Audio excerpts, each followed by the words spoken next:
My weight loss battle has been kind of long-lived. To kind of give you a history of the stress that we all live with, at 33 years old, I was in the Air Force doing special ops, and I ended up getting injured in Desert Storm, shattering my ankle and hurting a disc in my back. And I ended up becoming a disabled vet. So I went through almost a year non-weight bearing on crutches, very low activity, going from somebody who ran marathons and played 6 sets of tennis a day. And suddenly I found myself a disabled vet, have a nice day, go do something else. And I ended up being fortunate enough at 33 years old to go to medical school. So we're talking a high stress, 7 years of medical training, eating everything in sight that the drug reps would bring me, and studying 18 to 20 hours a day. And very high stress where there were times when you would go 12, 15 hours without eating.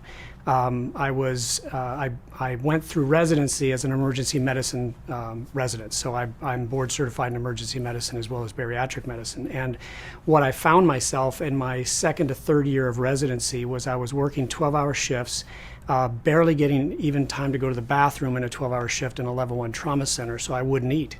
And I would go 12 hours without eating anything. And then I would go home and eat the buffalo. I called it the white buffalo, which was the refrigerator with hinges.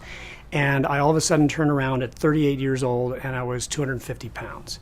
And I was standing on my feet 12 hours a day on a bad ankle that had a lot of arthritis and a bad back, and I've had up to this point 23 epidural injections. So my activity level has gone way down. I can't run marathons, I can't play tennis anymore. And all of a sudden I realized that I was at a place in a type A personality that I never wanted to be. And I was sucking wind just trying to keep up with my children. And so I did Atkins, I did Sugar Busters, I did the Zone, I did Slim Fast again, and I went from 250 down to 220 and back up to 250. And I was like, what the hell am I doing? And so what I realized was that I had never been taught in 7 years of medical training how to eat.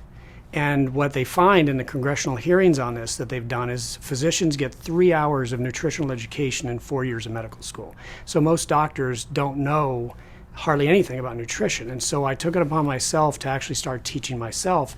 And the first thing I had to do was I had to teach myself to eat. And everybody started making fun of Ray Powell when he started bringing a lunchbox to the ER. And it was like, oh, Ray's bringing his Gomer Pyle lunchbox to the ER. And after 30 pounds of weight loss after eating, guess what everybody else started doing? They started bringing their own food.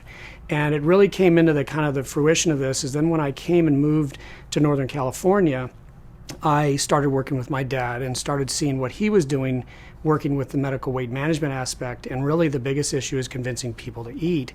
And once I started to really take care of myself and I started listening to my body and eating when I was hungry and eating smaller amounts, then I was never really hungry. So then all of a sudden the body said, okay, I'll give up the rest of this stored energy. And so I teach people that what they have to do is we have to convince the body that it's doing well enough that it can give up its stored energy. And the only way to do that is to eat.